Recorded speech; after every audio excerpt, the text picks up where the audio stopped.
Kaakati omuvubuka gw'olaba oyo mu katambi ali ku detention center we baamusibira wali mu ggwanga erya India. Amannya ge ayitibwa Moses.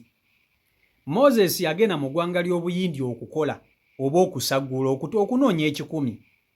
Atuukayo atandika okukakkalabya emirimu gye. Aba ali ku dduuka ali mu kukola. Abasirikale gye baava teyamanya. Baalinganga abawendule nga balyoka bamukwata mavumbavumba. Nga babuuza bannange ki ekinkwasa. Nga bamugamba nti tuwe passport yo tulabe. Nti visa yo yaggwako dda, oli wano naye nga visa yo yaggwako dda. Nga bamukwata, bamuteeka mu kamotoka mpaka ku detention center. Atuuka ku detention center musajja wattu Moses alowooza nti agenda kwanguwa okuvawo bye bino ebya bulijjo. Amaze omwaka mulamba ng'ali mu kifo kino ekya detention center. Awo olaba wakwatidde vidiyo eyo nga tafuluma. Akubye ku embassy emuyambe emudduukirire asobole okuva mu kifo kino mpaawo amuyamba. Alina family e Uganda, alina bazadde be Uganda, alina baganda be, ate nga yali omugaati yali abalabirira.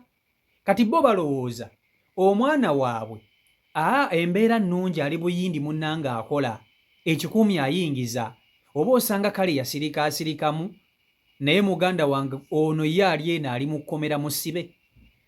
Tali mugana amakomera gano ag'abazibe emisango nedda. Ali ku detention center we bakwatira abantu ababanduza tebalina oba biwandiiko nduwe bakiyita ndowooza waali awo gye bayita detention center.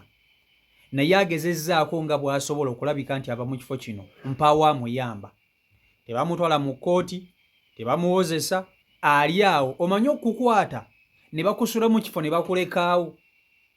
Olwamukuta ne bamujja ku dduuka gye yali akolera kubanga musajja mu business man, musajja musuubuzi. Olwamukwata nga bamukwata bamuteeka buteesi mu kifo nga bamulekaawo. Musajja wattu agambye bannange CEO nyamba eddoboozi lyange olyongereyo nsobole okuba nti nva mu kifo kino nyambibwe. Abali mu ggwanga erya Buyindi abakulira bannayuganda mu ggwanga erya Buyindi bannange mudduukirire ku munnayuganda munnammwe ono Moses. Obulamu buli mu kwonoonekera mu kkomera ate nga talina kye yakola. Njagala mukutuuseko mu katambike omwewulirireko yeyo vidiyo gy'olabawo gy'akwatidde ku detention center waali oba we yasibirwa mu kifo kino. Vidiyo eno nkusaba ogimpereka like, gitambuze tuke ku bekikwatako, bambi Moses asobole okuba nti ate ava ku detention center. Mutwe ku magezi butya bwe tuyinza okukola ki okuva mu kizibu kino. Vidiyo yiiyo gimpereka like. Muganda wange Michael Uganda CEO Ogombokya kubuuzizaako gyebale gyonna gy'otuusako engalo. Nange nze Moses wano India, maze wano ebbanga omwaka mulamba nga mbonaabona wano nga sinayamba nga ngezaako okunyonya engeri gye nsobola fulumamuko wano naye nga sirina engeri gye nsobola fulumamu nga sirina engeri we nsobola kuapproachinga. Ngezezaako bankwatira ku lwa visa okuggwaawo naye ngezezaako okunyonya engeri gye nfulumamu naye nga sirina engeri gye nfulumamu. N'olwekyo nsaba ku buyambi kusabako omukulu Michael CEO Uganda ontambulizeko ku kagundi ku audio kange kano buli aba anakaba akahuliriza omunnayuganda yonna oba n'abantu abalala mu mawanga ag'enjawulo basobole kunyambako munaaye bampemu amagezi sobole kulaba nga nvaako wano kubanga tibitegerekeka.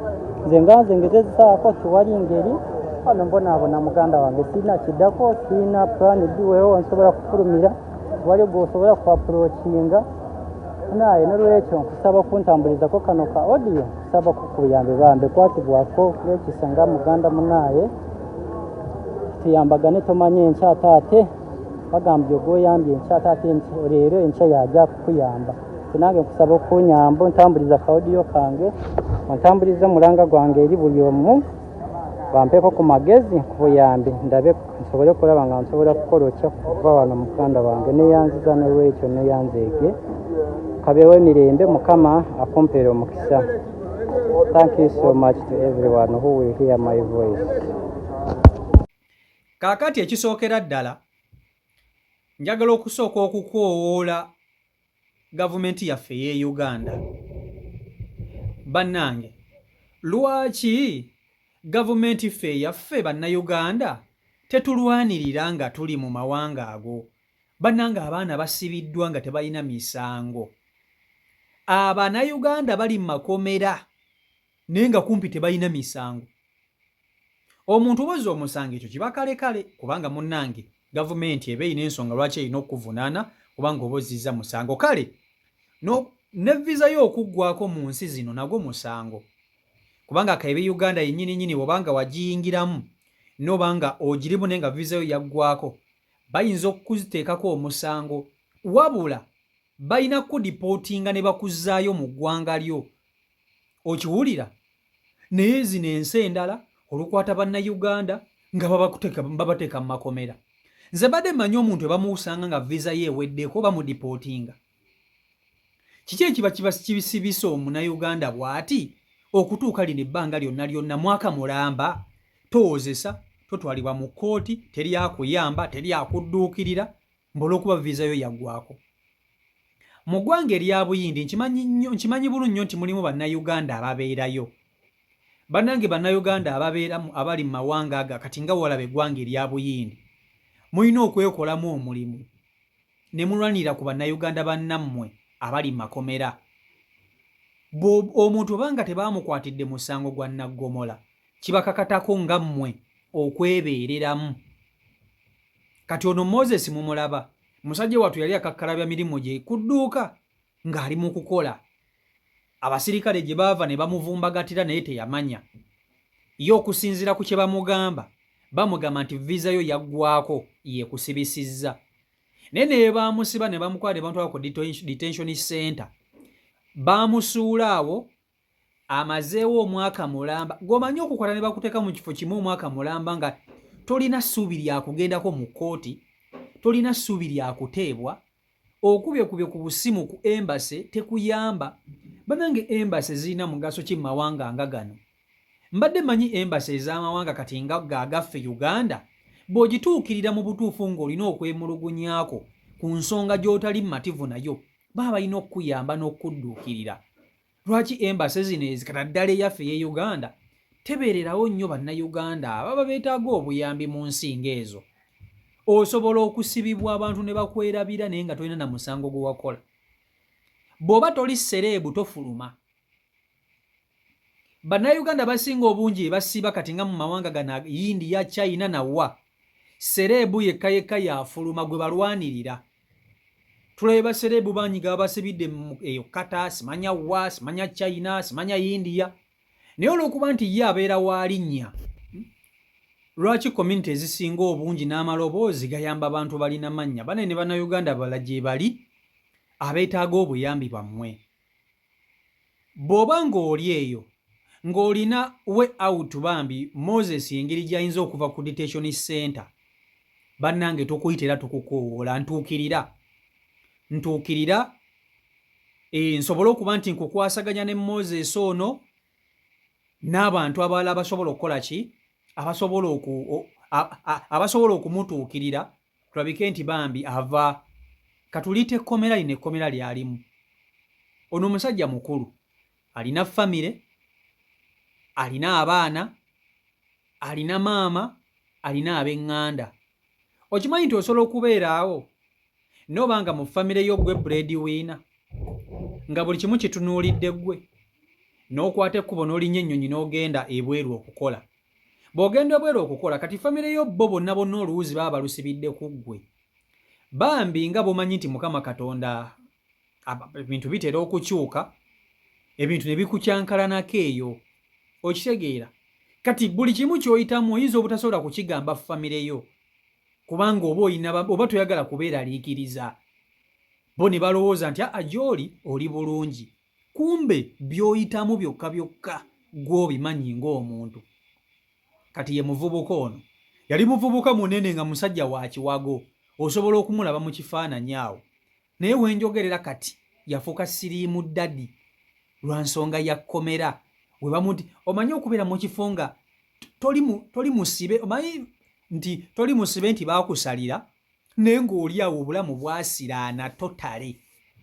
obulamu kiringa nga banakwata ne bakusibira mu luumu ne bagamba nti beera omwo toyina musango gwokoze kugamba psychologically munene obeera tochadi kati ye muvubuka ono bambi so n'olwekyo tukowoola buli omu asobola okuba nti ate ayambako oba atuwa ku magezi butya Moses bwayinza okufuluma detention center kubanga talina musango teyabba teyatta muntu talina kyeyakola kyonna wabula mbu visa okusiza ku information gyenfuna mbu visa ye yali yaggwako bannange visa bweweddeko eyinza okusiba emyaka egyo mbuuza bubuuza mu abali batambuddeko munnange mu abali batambuddeko mutubuulire visa esobola esibisa omuntu ebbanga eryo lyonna mbadde manyi omuntu bamukwata nga visa eweddeko bakudipotinga ne bakuzza ekyaddondo ne gwe ssebo ne bakwata ne bakusibira eyo ng'olinga nga atalina bantu bo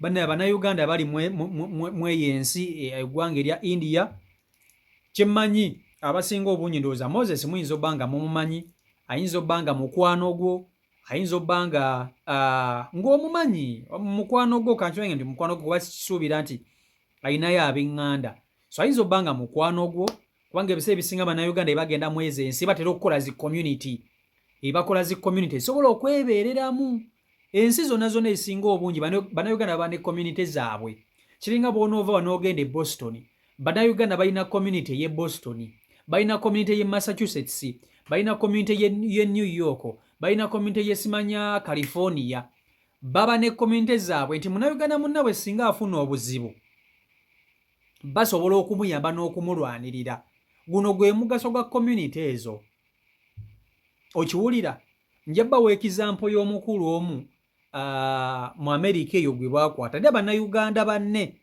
be baamuyamba okumujja mu kkomera so n'olwekyo nali n'eggwanga lya Bwindi nkimanyi nti mulinamu bannayuganda balina community ezo ez'enjawulo ate abasobola okubaako ne kye bakola Moses ono okuva mu kkomera so n'olwekyo mbakoowoola kubanga nze Moses yantuukire n'angamba munaye onkoyo okubeera wano nga siina kye nakola nyambaako eddoboozi lyange olitambuze lituuke ku bantu abayinza okunnyamba vidiyo eno nkimanyi abantu abali e Buyindi mugenda kugiraba mikwano gya Moses mugenda kugiraba wabula ye abakoowoola mumuyambe mumudduukirire bamusibira bwerere ali ku detention center ali ku detention center so n'olwekyo byebyo biri ku side eyo CEO Michael Uganda YouTube channel kwoli mwebale nnyo okuba nti ate mugoberera abeekumira ku mukutu mwebale kusubscribinga sako n'okuba nti ate mulikinga mufollowinga musharinga Omukama Katonda abankuumire abankulira obulungi obutagambika mubeere bulungi mweraba